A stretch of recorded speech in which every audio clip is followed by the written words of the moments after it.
بسم اللہ الرحمن الرحیم۔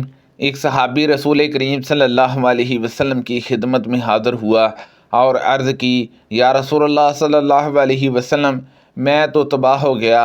ان حضرت صلی اللہ علیہ وسلم نے فرمایا، افسوس، کیا بات ہوئی؟ انہوں نے کہا کہ میں نے رمضان میں اپنی بیوی سے صحبت کر لی۔ ان حضرت صلی اللہ علیہ وسلم نے فرمایا کہ پھر ایک غلام آزاد کر۔ انہوں نے عرض کیا، میرے پاس غلام ہے ہی نہیں۔ ان حضرت صلی اللہ علیہ وسلم نے فرمایا کہ پھر 2 مہینے متواتر روزے رکھ۔ اس نے کہا کہ اس کی مجھ میں طاقت نہیں۔ ان حضرت صلی اللہ علیہ وسلم نے فرمایا کہ پھر 60 مسکینوں کو کھانا کھلا۔ کہا کہ اتنا بھی میں اپنے پاس نہیں پاتا۔ اس کے بعد کھجور کا ایک ٹوکرا آیا تو ان حضرت صلی اللہ علیہ وسلم نے فرمایا کہ اسے لے اور صدقہ کر دے۔ انہوں نے عرض کیا، یا رسول اللہ صلی اللہ علیہ وسلم، کیا اپنے گھر والوں کے سوا کسی اور کو؟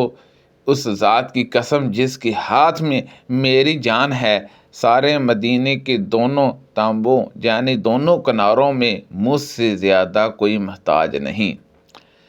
ان حضرت صلی اللہ علیہ وسلم اس پر اتنا ہنس دیے کہ آپ کے آگے کے دانت مبارک دکھائی دینے لگے۔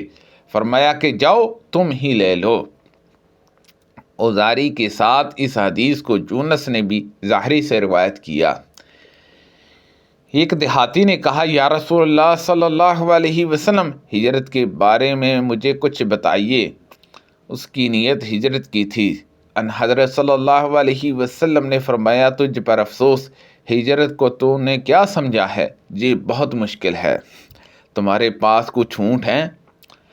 انہوں نے عرض کیا کہ جی ہاں۔ ان حضرت صلی اللہ علیہ وسلم نے دریافت فرمایا، کیا تم ان کی زکوٰۃ ادا کرتے ہو؟ انہوں نے عرض کیا کہ جی ہاں۔ فرمایا کہ پھر 7 سمندر پار عمل کرتے رہو، اللہ تمہارے کسی عمل کے ثواب کو ضائع نہ کرے گا۔ ایک بدو نبی کریم صلی اللہ علیہ وسلم کی خدمت میں حاضر ہوا اور پوچھا، یا رسول اللہ صلی اللہ علیہ وسلم، قیامت کب قائم آئے گی؟ ان حضرت صلی اللہ علیہ وسلم نے فرمایا، افسوس ویلکم، تم نے اس قیامت کے لیے کیا تیاری کر لی ہے؟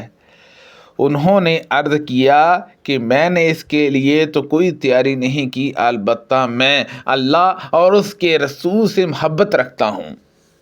ان حضرت صلی اللہ علیہ وسلم نے فرمایا، پھر تم قیامت کے دن اس کے ساتھ ہو جس سے تم محبت رکھتے ہو۔ ہم نے عرض کیا، اور ہمارے ساتھ بھی یہی معاملہ ہوگا؟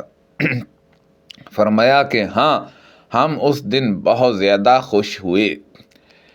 پھر مغیرہ کے ایک غلام وہاں سے گزرے، وہ میرے ہم عمر تھے۔ ان حضرت صلی اللہ علیہ وسلم نے فرمایا کہ اگر یہ بچہ زندہ رہا تو اس کو بڑھاپا آنے سے پہلے قیامت قائم ہو جائے گی۔ رسول اللہ صلی اللہ علیہ وسلم نے فرمایا، انسان اس کے ساتھ ہے جس سے وہ محبت رکھتا ہے۔ نبی کریم صلی اللہ علیہ وسلم سے عرض کیا گیا، ایک شخص ایک جماعت سے محبت رکھتا ہے لیکن اس سے مل نہیں سکا ہے۔ ان حضرت صلی اللہ علیہ وسلم نے فرمایا کہ انسان اس کے ساتھ ہے جس سے وہ محبت رکھتا ہے۔ سفیان کے ساتھ اس روایت کی مطابقت ابو معاویہ اور محمد بن عبید نے کی ہے۔ حضرت عمر بن خطاب رضی اللہ عنہ رسول اللہ صلی اللہ علیہ وسلم کے ساتھ ابن سعید کی طرف گئے۔ بہت سے دوسرے صحابہ بھی ساتھ تھے۔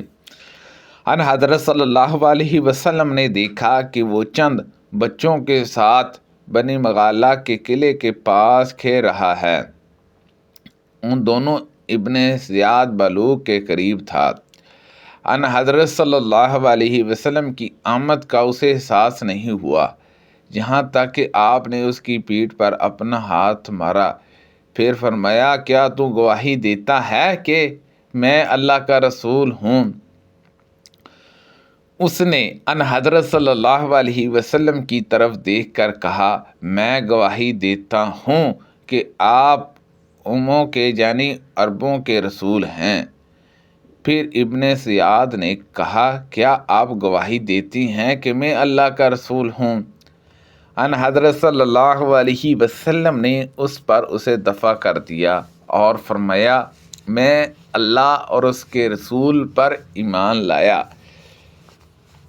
پھر ابن زیاد سے آپ نے پوچھا تم کیا دیکھتے ہو؟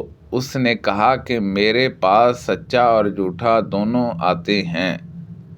ان حضرت صلی اللہ علیہ وسلم نے فرمایا تمہارے لیے معاملے کو متشابہ کر دیا گیا ہے۔ ان حضرت صلی اللہ علیہ وسلم نے فرمایا میں نے تمہارے لیے ایک بات اپنے دل میں چھپا رکھی ہے۔ اس نے کہا کہ وہ الدخا ہے۔ ان حضرت صلی اللہ علیہ وسلم نے فرمایا دور ہو، اپنی حیثیت سے آگے نہ بڑھ۔ عمر رضی اللہ عنہ نے عرض کیا یا رسول اللہ صلی اللہ علیہ وسلم کیا آپ مجھے اجازت دیں گے کہ اسے قتل کر دوں؟ ان حضرت صلی اللہ علیہ وسلم نے فرمایا اگر یہ وہی دجال ہے تو اس پر غالب نہیں ہوا جا سکتا، اور اگر یہ دجال نہیں ہے تو اسے قتل کرنے میں کوئی خیر نہیں۔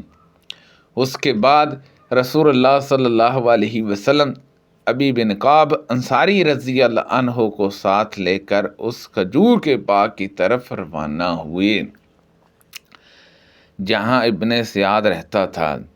جب ان حضرت صلی اللہ علیہ وسلم باغ میں پہنچے تو آپ نے کھجوروں کی ٹہنیوں میں چھپنا شروع کیا۔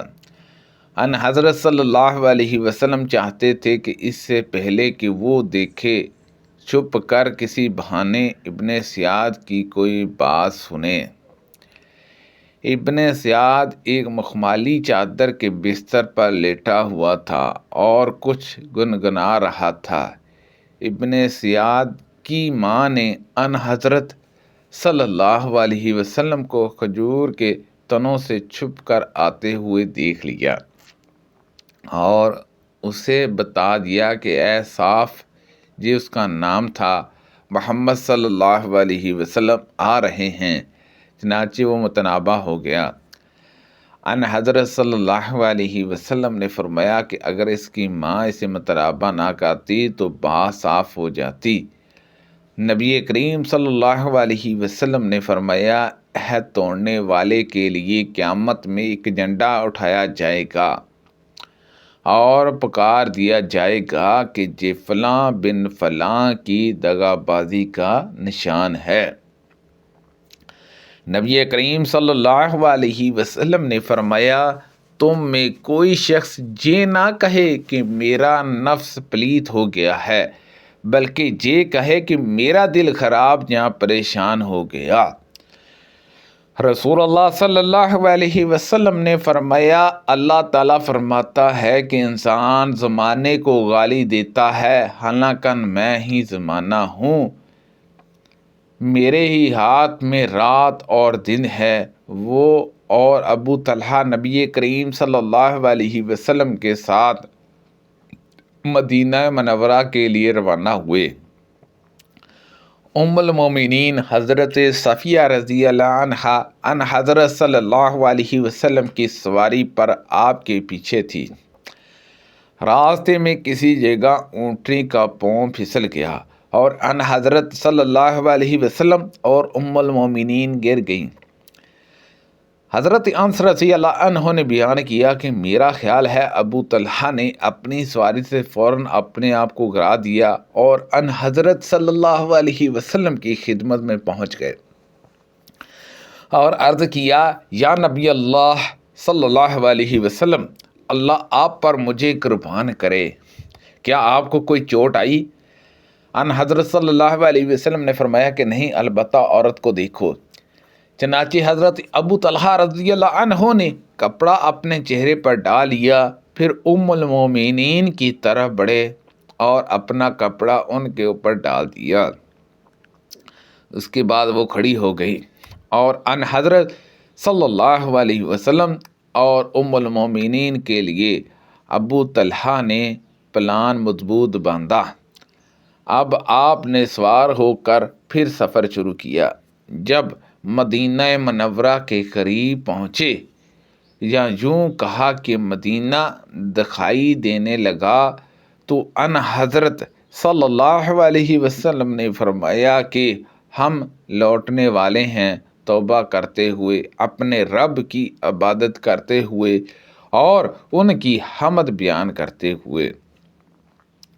ان حضرت صلی اللہ علیہ وسلم اسے برابر کہتے رہے یہاں تک کہ مدینے میں داخل ہو گئے۔ سبحان اللہ عز و جل۔ اللہ پاک سے دعا ہے کہ اللہ پاک ان حدیثوں پر عمل کرنے کی توفیق عطا فرمائے۔ اللہ پاک ہم سب کو صحت و تندرستی عطا فرمائے۔ اللہ پاک ہم سب کو صحت و تندرستی والی زندگی نصیب فرمائے۔ صدقہ جاریہ سے زیادہ لوگوں تک شیئر کیجیے۔ آمین بجاہ النبی الامین صلی اللہ علیہ وسلم۔